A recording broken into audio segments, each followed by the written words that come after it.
दोस्तों, हिंदुस्तान में 13 के पहाड़े से भी पहले अगर कुछ जटिल समझ में आ जाता है तो वो है क्रिकेट की कालाबाजी। घुटन चलने की तरह है। इसे देखना और सीखना 90 के दशक शुरू हुआ था। न मस्जिद गिरी थी और न ही 16 भारतीय भाषाओं के जानकार मोनी बाबा पीएम बने थे। नंबर 4 पर खेलने एक लड़का आता था, मूछों और काली ताबीज वाला। चच्चू कहते थे इसे, ये अज्जू है। कलाई में रोज सुबह छटांग भर मक्खन मलता है और फिर कहीं की गेंद को कहीं भी मोड़ देता है, एक स्टेयरिंग की तरह। फिर अज्जू और क्रिकेट हम नवा होते गए। स्टाइलिश अजहर, कोरी आंखों वाली नौसीन को तलाक देने वाले अजहर, मैच फिक्सिंग और सचिन से लड़ने वाला अजहर, संगीता बिजलानी सी सुंदर हीरोइन का पति सांवला सा अजहर। कितनी सिमतें जुड़ गई। अजहर को हमने 1996 के विश्व कप से देखना शुरू किया। खड़े कॉलर, सफेद हेलमेट और गले के बाहर लटकती ताबीज के साथ अजहर की अदा सबसे जुदा लगती थी। ये लंबा छरहरा खिलाड़ी जब मैदान पर उतरता तो उसमें एक तैराकी सी अदा होती, जो छलांग मारने से ठीक पहले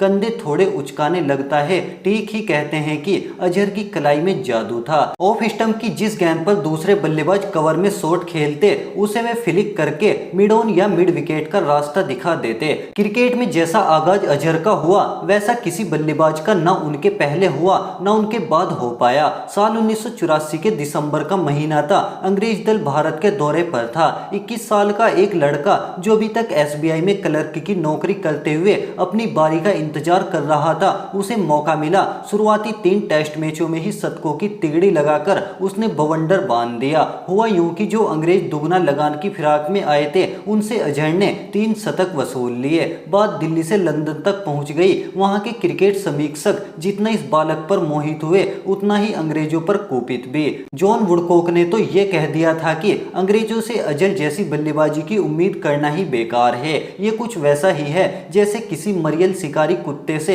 लंदन डर्बी जीतने की उम्मीद करना। अजहर की नफासत भरी बल्लेबाजी और उनकी कलाइयों की तुलना गुंडप्पा विश्वनाथ, जहीर अब्बास और ग्रेग चैपल जैसे दिग्गजों से होने लगी। उस दौरे की याद करते हुए माइक गेटिंग कहते हैं, जब भी वो काली ताबीज बाहर लटकती थी, हमें मालूम रहता था कि हम मुश्किल में हैं। किसी भी नए खिलाड़ी के लिए अपने विपक्षियों से इससे बड़ी तारीफ और क्या मिल सकती थी।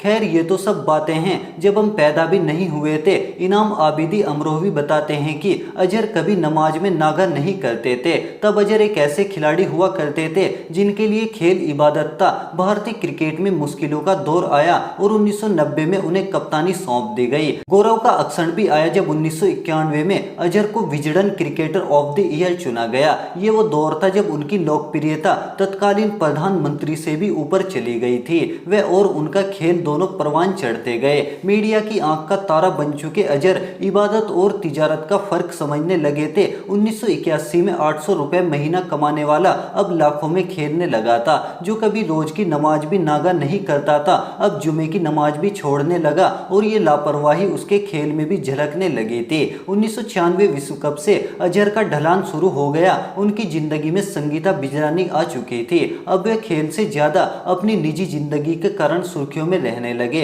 विश्व कप में उनके खराब प्रदर्शन का कुछ ठेकरा बिजलानी के सिर भी फोड़ा गया। हालांकि बिजलानी ने उनकी कलाइयां भले ही थामी हो, पर बल्ला तो नहीं थामा होगा। विश्व कप की हमारी यादों में अजहर एक बेहद चुस्त फुर्तीले फील्डर के तौर पर ही ज्यादा आते हैं। विश्व कप सेमीफाइनल की शर्मनाक हार के बाद अजहर लगातार विवादों में बने रहे। अजहर के खेल का स्तर लगातार गिरता रहा। हालांकि कभी कभी वे अच्छी बल्लेबाजी कर जाते, लेकिन उसमें भी किसी को गलत साबित करने का भाव ज्यादा रहता। 1999 के इंडिपेंडेंस कप का फाइनल था। ढाका में मैच चल रहा था और भारत को जीत के लिए 316 रन बनाने थे। सचिन, गांगुली और रोबिन सिंह की पारियों ने भारत को मैच में बनाए रखा। अजहर जब क्रीज पर आए तब हालात काफी सामान्य थे। उन्हें केवल टिक्कर इक्का दुक्का रन ही बनाने थे, लेकिन सकलैन मुश्ताक के एक ओवर में एक फुलटॉस बॉल को उन्होंने मिड ऑन में आमिर सोहेल के हाथों में थमा दिया। वो गेंद आउट होने वाली नहीं थी, लेकिन समय भी तो अपनी रंगत बदल रहा था। जो दर्शक आपके लिए ताली बजाते हैं,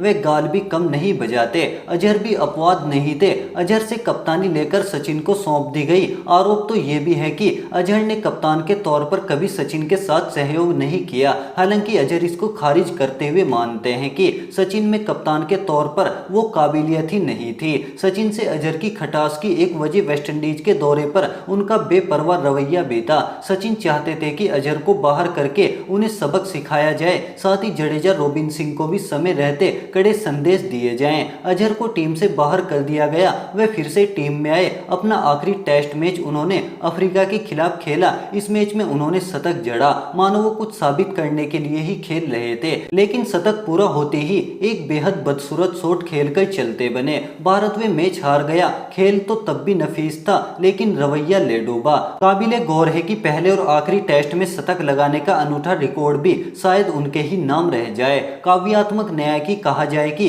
अजहर का बेस्ट स्कोर 199 और टेस्ट मैचों का आंकड़ा 99 ही रह गया। एक गलत शॉट और एक गलत फैसले की कसक क्या होती है, इसे अजहर से बेहतर भला कौन बता पाएगा। अजहर के खिलाफ दबी जुबान में जो भी बातें होती रही हों, लेकिन उन पर सबसे बड़ी गाज मैच फिक्सिंग के आरोपों ने गिराई। तहलका के स्टंग ऑपरेशन ने क्रिकेट जगत को हिलाकर रख दिया। एक ऐसे ही स्टिंग में मुंबई के कमिश्नर राकेश मारिया अजहर पर गंभीर आरोप लगाते दिखे। उन्होंने अजहर को कैसे इस्लामिक माफिया के तौर पर चिन्हित किया, जो 1 से सवा करोड़ रुपए में मैच फिक्स कर सकता था। अजय जडेजा, नैन मोंगिया और 2-3 दूसरे खिलाड़ियों को साथ लेकर मैच का नतीजा तय हो जाता। हर खिलाड़ी को 20 से 25 लाख मिलने की बात होती। ऐसे ही आरोप मनोज प्रभाकर ने कपिल देव पर भी लगाए। अफ्रीकी कप्तान हैंसी क्रोनिये ने भी स्वीकार किया कि अजहर ने उन्हें किसी संजीव चावला नाम के बुकी से मिलवाया था। किंग कमीशन बैठा, जांच हुई, क्रोनिये विमान दुर्घटना में मारे गए। साबित भले ही कुछ ना हो पाया हो,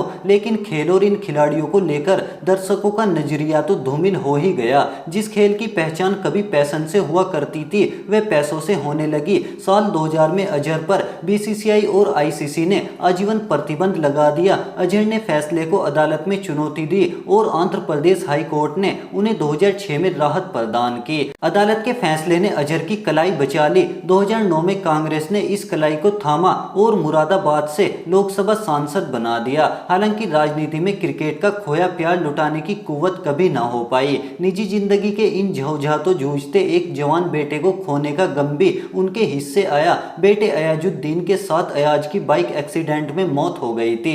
हाल ही में जब सिद्धू को एक गंभीर बीमारी के कारण अस्पताल में भर्ती करना पड़ा, तब अजहर उनसे मिलने आए। 1996 की कड़वी यादों को धोने का इससे बेहतर मौका और क्या हो सकता था। अजहर जब अस्पताल पहुंचे तो कर्मचारियों ने उनका रिश्ता जानना चाहा। अजहर बोले, कह दो उनका भाई मिलने आया है। ये हालात और बातें ही तो अजहर को मानवीय, बेहद मानवीय बनाते हैं। 19वीं सदी के आखिरी दशक ने एक चमकते चांद को टूटा हुआ तारा बना डाला। अव्वल के 3 शतक और 2 बीवियों वाले अजहर को महज एक गलत कदम ने अर्श से फर्श पर ला छोड़ा।